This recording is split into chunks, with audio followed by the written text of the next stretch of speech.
The great management expert Peter Drucker once said that innovation is not about being brilliant, it's about being conscientious. So, in today's world of business, where one innovative idea can make more difference than ever before, how do you keep creative thinking at the forefront of everyone's attention? Bob Johnson has some creative ideas on this subject. Bob Johnson has trained thousands of managers on 5 continents. When he shares management techniques and strategies, you know he's not speaking from theory, but from practice. He's been there. Let's join Bob Johnson as he discusses how to tap the creativity of your management team. How do you tap the creativity of your management team? How do you help your managers use more of their creative potential? That's what we're going to talk about and discuss in this next few moments that we spend together. When you talk about this business of creative thinking, would you agree with this simple concept that if you and I don't find a better way to do it, our competition will? So true, so true. When you talk about this business of creative thinking, we have to think in terms of reinventing ourselves and helping the people on our team to reinvent themselves. In essence, the purpose that we have in the next few minutes is to look at ways in which we can build and maintain a more creative environment which promotes a commitment by all to a concept of continuous improvement, because we've got to find a better way. While you and I are sitting here working to develop more of our creative ability in this training environment that we're in together, our competitors are sitting in their offices or out there in their regions thinking about how they can steal our best customer. So we've got to constantly be looking and thinking creatively. With the pace of change that we have in front of us, we've got to change on the run today. Is that true? No longer do we have the luxury of time to sit down and put together the perfect plan. That creates paralysis by analysis, and it just simply takes too long. We have to plan and think creatively and do it while we are on the move. The key thing that particularly in today's climate we have to console ourselves with, we have to come to grips with, is that we must build a creative environment in our companies, in our departments, rather than the old caretaker mode of management. If all we do is sit and try to take care of what we have, with the rate of change being what it is, we'll be left behind. Now, the most critical point that I need to put in place here, that we need to discuss and accept, when you talk about this business of creative thinking, you talk about this business of the importance of changing and changing quickly, the key point is this: in order for things to change in my department, in order for things to change in my division or in my entire organization, in order for things to change, I first must change. I've got to be willing to reinvent myself before I can ask those who work on my team to change and run with me toward achieving new goals and objectives. So how do you go about developing and maintaining a more creative environment? It begins with a simple process. And rather than talk about the process, let's just do it. I'm going to ask you a question. It's a simple question, and I'm going to ask you, in answering this question, to simply turn on the green light in your mind. And what I mean by that is that if you're in your automobile and you're driving down the road and you come to a traffic signal and the light's red, what do? You stop. If the light is green, you keep going. The point of this exercise in answering the question is to keep the green light on in your thinking. And when I give you the question, your job will be to write down as many answers as you can possibly think of in a period of 2 minutes. It's what we call green light thinking. Here's the question. Think and write as many answers as possible. In what ways can we get our people to want to do that which must be done. You have 2 minutes. Please write.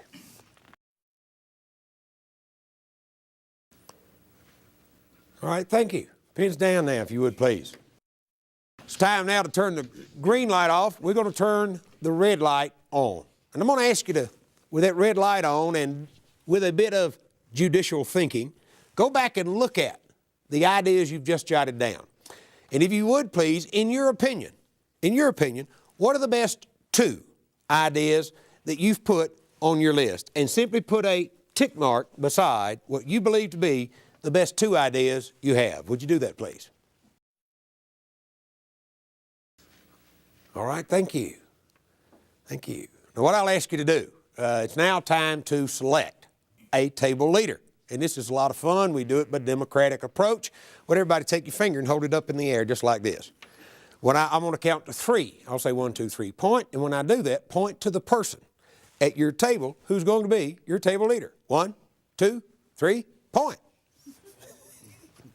We got a table leader here. We have a table leader here. We have one here and I believe here. Is that correct? Yes, sir. All right, table leaders, what I'll ask you to do, please. You will have 60 seconds only. You are not to discuss the ideas, simply hear the ideas that have tick marks beside them.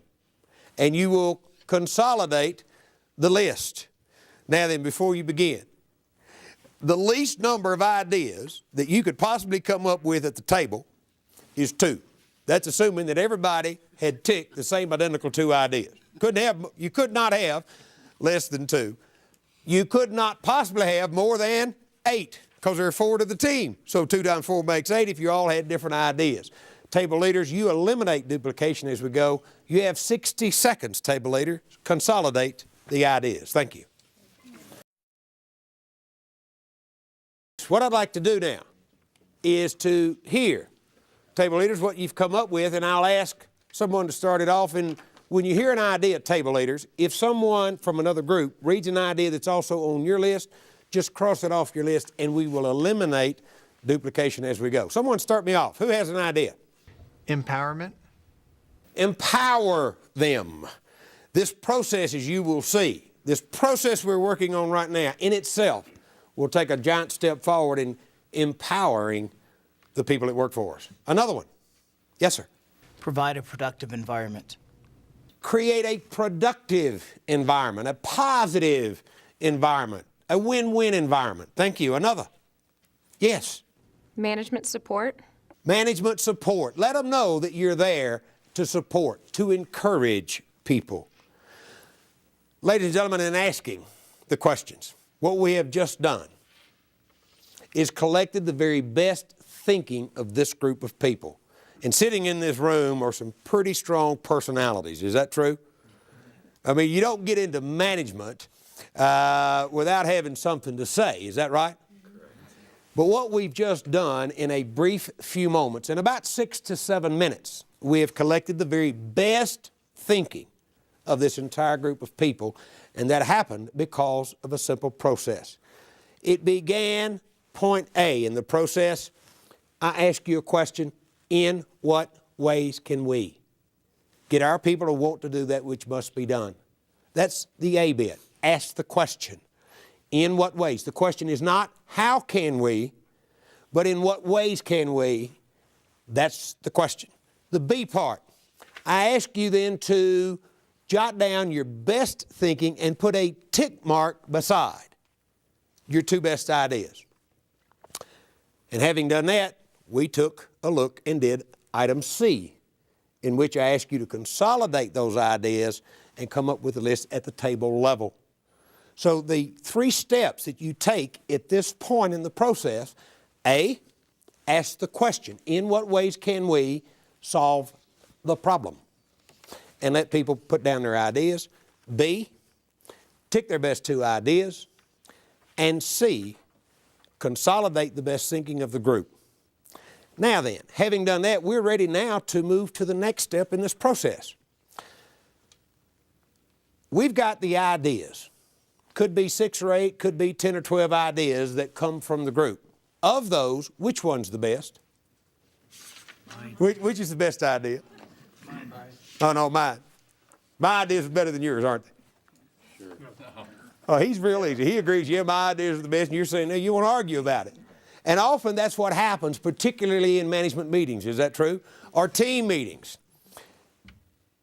Ideas are like little children. We love our own. True? True. Now, will you work harder to make your idea work or to make someone else's idea work? Oh, for sure. For sure. So if we want to begin to create an environment where people buy in on things, let's start using more of their ideas. And we've covered a simple process for doing that. Now, how do you select? How do you go about selecting the best of those ideas? Sometimes you may be able to use several of them. But generally speaking, one of the ideas is going to be the best one. Does that make sense? All you need to do to determine which is best is simply, having collected the ideas, then identify what are the absolute criteria that the idea must meet. As an example, you may have to set a criteria that says if we have to spend more than X amount of money, we cannot use the idea. If we cannot implement the idea with our current staff numbers, we're not going to do it. Or you may say, we will recruit and hire up to 3 additional staff to implement the idea and get it working.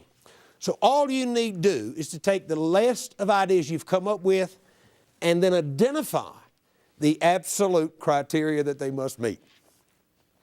Now, when you do that, some of those ideas are going to be eliminated. So let's say you started out with 8 ideas. You looked at your absolute criteria, and now you have a list of 3. You're ready to take the next step. The next step is, of those 3, which of those 3 is the best? And of course, it would be mine, right? No, see, you think it's yours. Which is the 3? So what do? We take the next step, which is, what are the desirable criteria? And all you need to do is simply jot down what those desirables would be. Those are the nice to haves. It would be really nice to have if we could have them. And see which of those 3 ideas that made it through your absolute criteria kind of rises to the surface. And ladies and gentlemen, I can assure you that almost every time, with rare exception, cream will rise. The best idea that you've come up with in your creative thinking exercise will surface by simply applying it to the absolute and then the desirable criteria. In essence, there is a process to creative thinking. What are creative people like? What are creative people like? People who think creatively. People who think creatively, they look at ideas that are in existence, but they refocus their experience in new ways. They look at the world with a creative state of mind, not just a memory state of mind.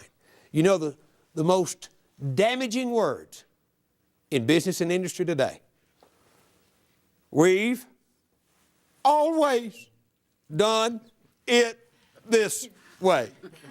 The 6 most damaging words. And that is working from a memory state of mind. Creative people refocus their thinking. Now, let's have some fun. Let's get creative. Think with me for just a few moments. You see on the board 16 dots. Here's your challenge. On a bit of paper, your job is to connect all 16 dots using only 6 contiguous lines. That's a line each connected to the one preceding it, and without lifting your pen from the paper. Would you have a go at doing that, please?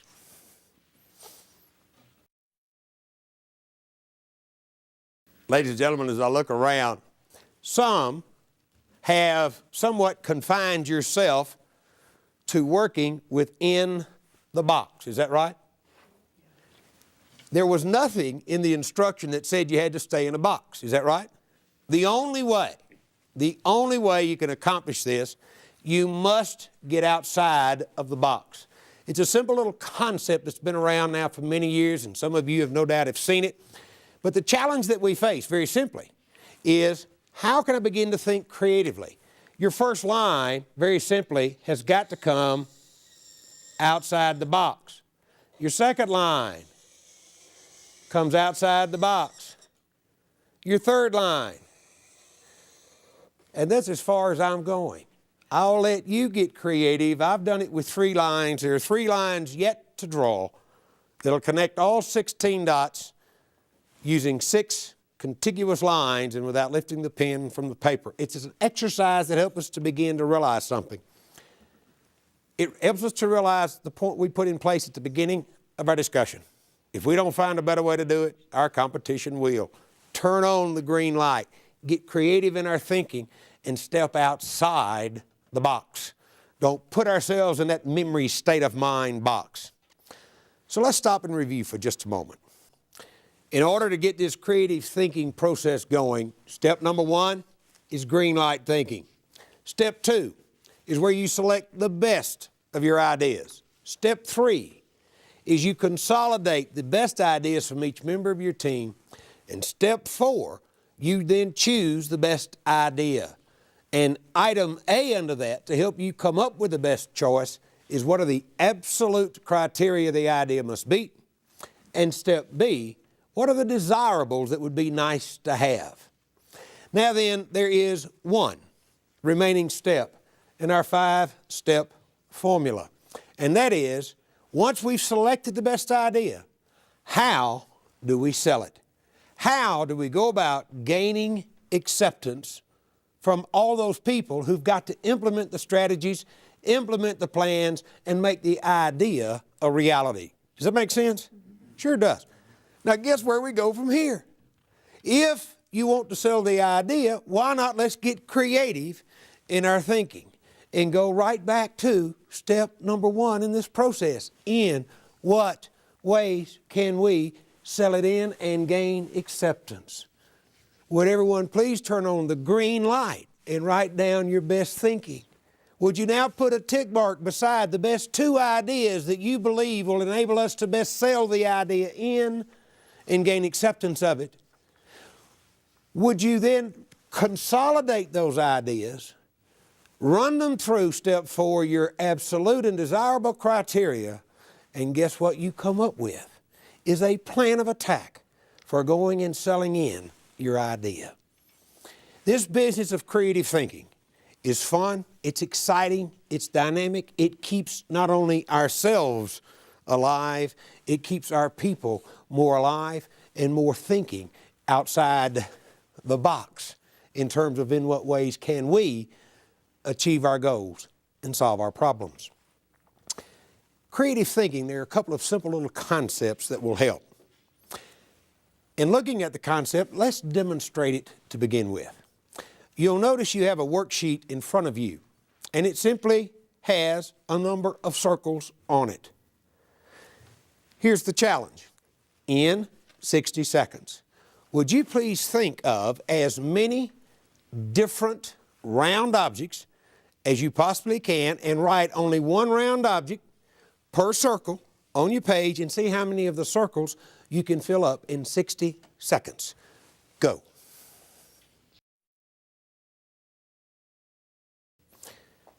All right, thank you, pens down. That's time.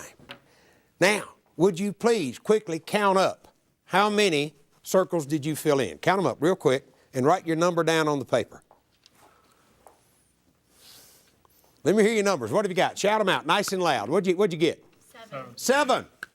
8. Another one. 6. 10. Oh, who could beat 10? Got a 10 over here. Anybody beat 10? Going once. Going twice. Looks like 10 got it. Now think with me for just a moment. Did I put you in a box for this exercise? Not in any way. I said think of as many different round objects as you can and write only one round object per circle and see how many of the circles you can fill up in 60 seconds. Is that right? Did anyone happen to write down the word ball? B-A-double-L. Did you write that word down? Now, ladies and gentlemen, 10 was the highest number we had. Is that right? Think with me. I'll bet we can easily name, without struggling, at least 10 different balls. I'll start it.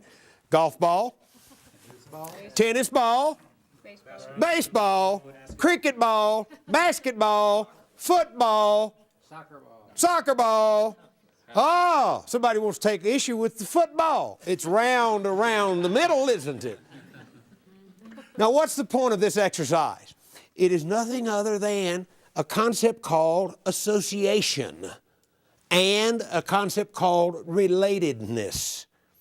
That's what this exercise helps us begin to do. Think for a moment.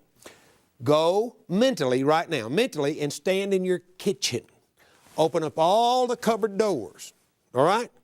With a pad now mentally in hand, would you jot down as many different round objects as you can see in the cupboards, writing only one object in each of the circles? Do you see all of a sudden how your mind begins to see associated items that fall into it, related items that fall into it? There's a concept that you might also want to think about. It's called under thy own nose. How many round objects are right on the table in front of you? Watch, ring, pen, cufflink, button, eyeball. We say, Bob, that's not under my nose. I understand. But there are all sorts. As soon as we begin to think association and relatedness, things begin to happen. It helps us to begin to get more creative in our thinking. So by way of review, there's a simple 5-step process that you can go back to your offices today and implement with your people. The process, step 1, turn on the green light. It's green light thinking. In what ways can we? La-di-da-di-da-di-da. Step 2, ask everyone to turn on the red light and tick their best 2 ideas. Step 3, you simply then consolidate those ideas. Step 4, choose the best one. And we learned that in step 4, you look at the absolute criteria, and B, you look at the desirable criteria. And finally, step 5, you think creatively about how you're going to sell it in, which takes you right back to step 1. In what ways can we sell it in and gain acceptance? Ladies and gentlemen, there are more great ideas in your organization than you can possibly imagine. Yet business and industry continually go outside to hire in the consulting organization to come in and tell us how to do this. I happen to live in a city that has a very major bridge that connects one part of the city to another, the Harbor Bridge. When the Harbor Bridge was originally opened, in order to pay for this monstrosity, they had set toll booths at each end of the bridge. So as you went across the bridge one way, you had to pay a toll on this end. As you came back across the bridge this way, they stopped you and you had to pay a toll on this end. And you might well imagine the major traffic jams it was creating. They called in a consulting firm. They looked the situation over. They spent thousands upon thousands of dollars. Lots of money they spent to solve the problem. And one of the supervisors got his team together and they were chatting about it.